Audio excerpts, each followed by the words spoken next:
My high school crush rejected and humiliated me for years.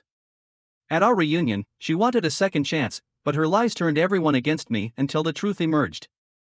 I'm a 28-year-old guy who's learned that karma has a wicked sense of humor. 10 years ago, I was the awkward kid with braces and acne who couldn't get a date to save his life. Now, I'm the guy with a six-figure job, a gym-honed body, and a face that finally grew into itself. Funny how life works out, isn't it? But let me tell you, success is a double-edged sword, especially when it brings the ghosts of your past knocking at your door. It all started at my high school reunion. I almost didn't go, but my best friend convinced me it would be fun to show up and casually flaunt how well I'd done for myself. Petty? Maybe. Satisfying? Absolutely. Walking into that hotel ballroom was like stepping into a time machine. Same faces, same cliques, same insecurities bubbling just beneath the surface. But this time, I wasn't the one feeling out of place. As I made my way through the crowd, I could feel the stares, hear the whispers. Is that really him? He got hot. It was exactly the ego boost I'd been hoping for. And then I saw her. My high school crush. The girl who starred in every one of my teenage fantasies. The one who rejected me so brutally in senior year that I still wince thinking about it. She was standing by the punch bowl, looking.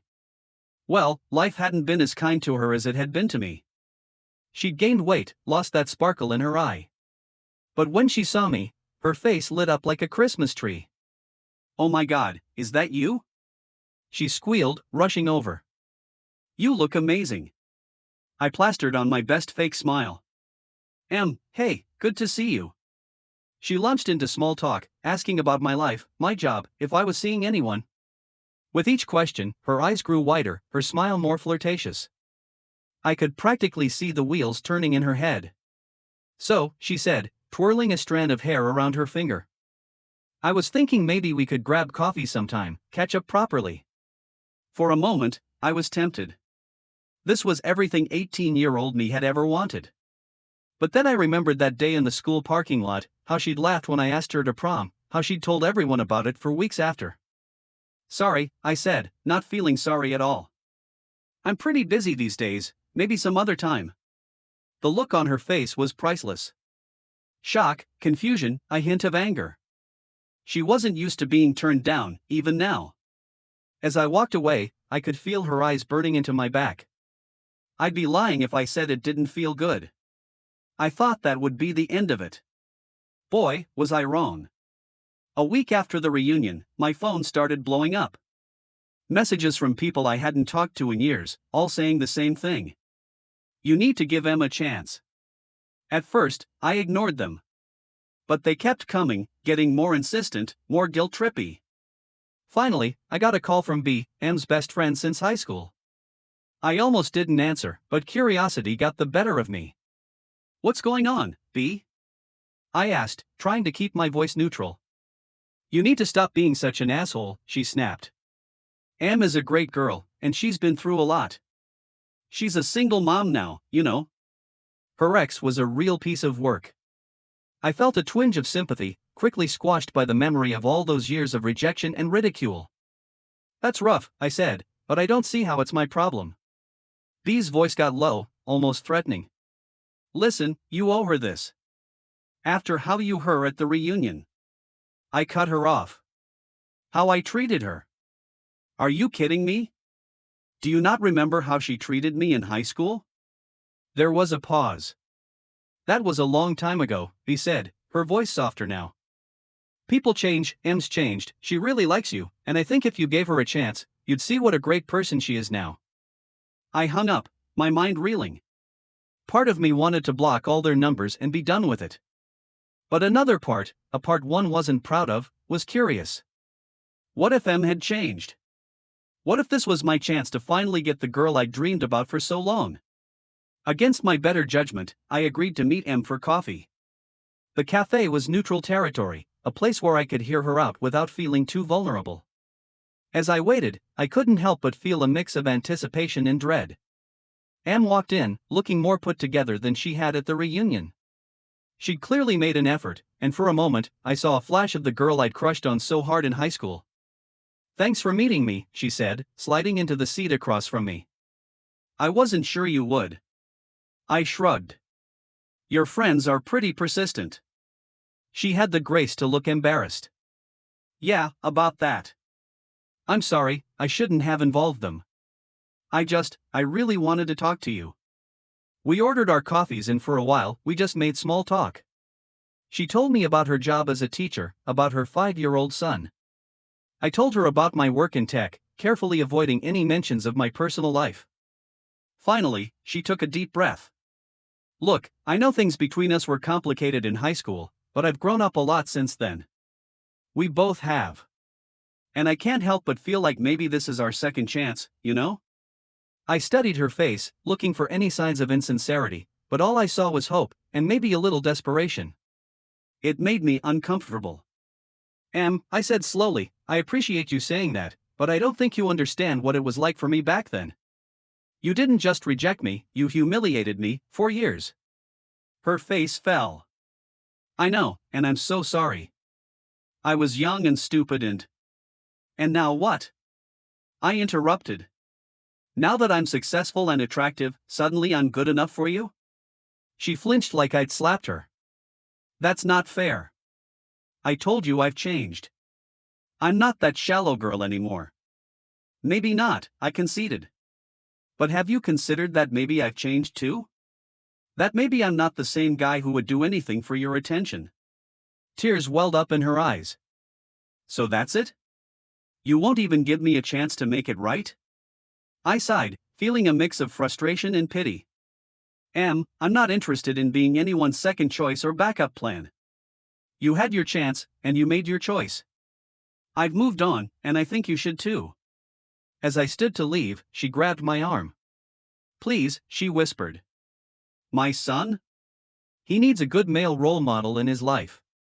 I need someone stable, someone I can count on. You're such a great guy now, and I know you'd be amazing with him. And there it was. The real reason behind all this. It wasn't about me, or even about us. It was about what I could provide. I gently removed her hand from my arm. I'm sorry, I said, and this time, I meant it. But I'm not the solution to your problems. Good luck, Em. I really do hope you find what you're looking for. I walked out of that cafe feeling a mix of emotions I couldn't quite name. Relief, sadness, a touch of anger. But mostly, I felt free. Free from the ghost of my past, free from the what-ifs and could-have-beens. But the story doesn't end there. Oh no. That would be too simple. The next day, I woke up to find my social media accounts flooded with messages. Em had apparently told her of a version of our coffee meetup to anyone who would listen. According to her, I'd led her on, made her think we had a chance, then cruelly rejected her and her son. My phone was ringing off the hook. Old classmates, mutual friends, even a few of my current coworkers who'd somehow gotten wind of the drama. Everyone had an opinion, and most of them weren't in my favor. How could you be so heartless? She's a single mom, for God's sake. You think you're too good for her now? It was like being back in high school all over again, but with the roles reversed. Now I was the bad guy, the heartbreaker, the one everyone was talking about. I tried to ignore it at first, but it was impossible. The messages kept coming, each one more accusatory than the last. My boss even pulled me aside at work, concerned about how this scandal might affect the company's image. It all came to a head when Em's brother showed up at my apartment. I hadn't even known she had a brother, but there he was, 6 feet of muscle and righteous anger, pounding on my door at 11 p.m. Open up, you coward, he shouted. We need to talk about how you treated my sister. I considered calling the cops, but I knew that would only escalate things. So, against my better judgment, I opened the door. Look, I started, trying to keep my voice calm.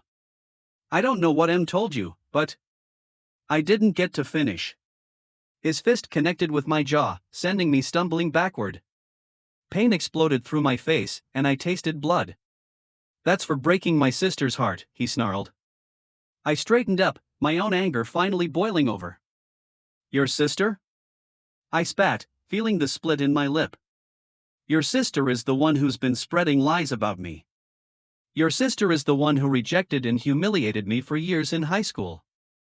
Your sister is the one who only showed interest in me when she realized I could be useful to her. He blinked, clearly not expecting this outburst. What are you talking about? So I told him. Everything. The years of unrequited crush, the public rejection, the rumors she'd spread about me. And then the reunion, the sudden interest, the coffee shop revelation.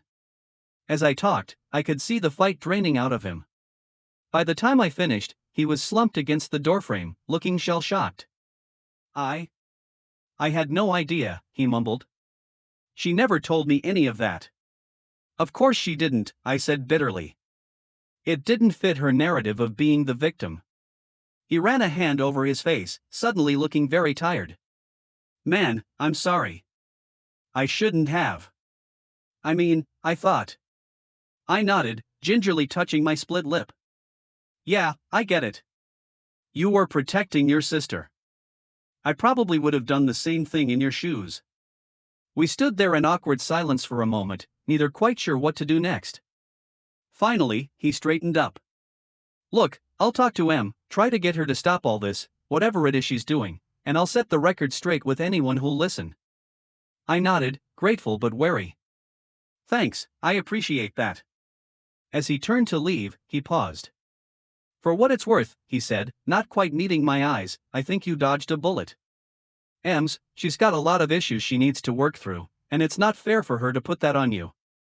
After he left, I sat on my couch for a long time, icing my jaw and thinking. About high school, about the reunion, about how easy it is to fall back into old patterns and expectations. The next day, I woke up to a very different kind of message flood. Apparently, M's brother had been true to his word. People were apologizing, retracting their accusations, some even praising me for how I'd handled the situation. M herself sent me a long, rambling message. Half apology, half justification. I read it once, then deleted it without responding. Some bridges, once burned, can't be rebuilt. And honestly, I was okay with that. In the weeks that followed, life slowly returned to normal. The drama died down, people moved on to the next bit of gossip. But I was changed. I'd faced my past, stood my ground, and come out stronger for it. I realized that the real victory wasn't in rejecting M or in proving myself to our old classmates. It was in finally, truly moving on. In recognizing my own worth, independent of anyone else's validation. So here I am, a few months later. Still single, still successful, but with a new perspective on life and relationships. I'm not angry at M anymore, or at my past self for being so hung up on her. If anything, I'm grateful. Grateful for the growth, for the lessons learned, for the person I've become. And to M, wherever she is, I hope she finds what she's looking for. I hope she learns to value herself beyond what others can do for her.